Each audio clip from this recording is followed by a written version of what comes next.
Patuloy ang masamang panahon sa ilang bahagi ng bansa. Sa mga pantalan, nagde-deploy na ng mga tauhan ng Philippine Coast Guard para tiyaking ligtas ang biyahe ng mga pasahero. Si Creslin Catarong sa report.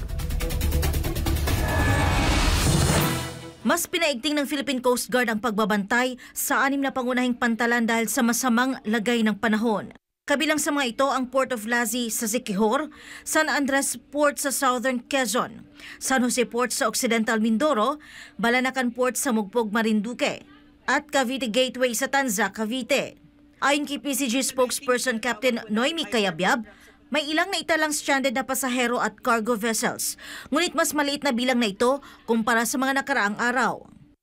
So ang naitala lang po natin na stranded passenger and kasama po yung cargo, rolling cargos, ay sa may Port of San Andres at sa ibang area naman po ay ang mga barko at mga motorbangka ay taking shelter lang po dahil hindi po maganda yung panahon.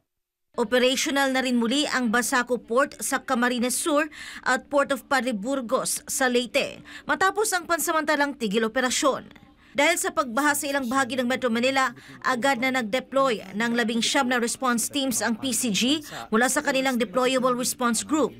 Kasama sa mga ipinadala ang maliliit na sasakyang pantubig at malalaking sasakyan para tumugon sa mga lugar gaya ng Valenzuela, Marikina, Rizal at Tanza, Cavite. Nagbigay din ng libreng sakay ang PCG para sa mga commuter na na-stranded sa ilang rutang apektado ng ulan. Pag-provide po ng sasakyan particularly po sa area ng Quiapo to Angono, Quiapo to Fairview, Loton to Alabang, and Rojas Boulevard to Sucat po. Nagpaalala din ang Coast Guard sa mga mangingisda na huwag munang pumalaot hanggat hindi ligtas ang lagay ng panahon.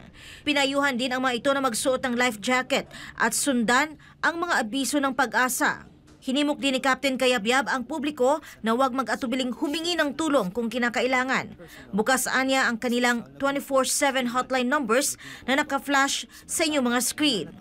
Para sa Diyos at sa Pilipinas kong mahal, ito si Creslin Catarong, SMNI News.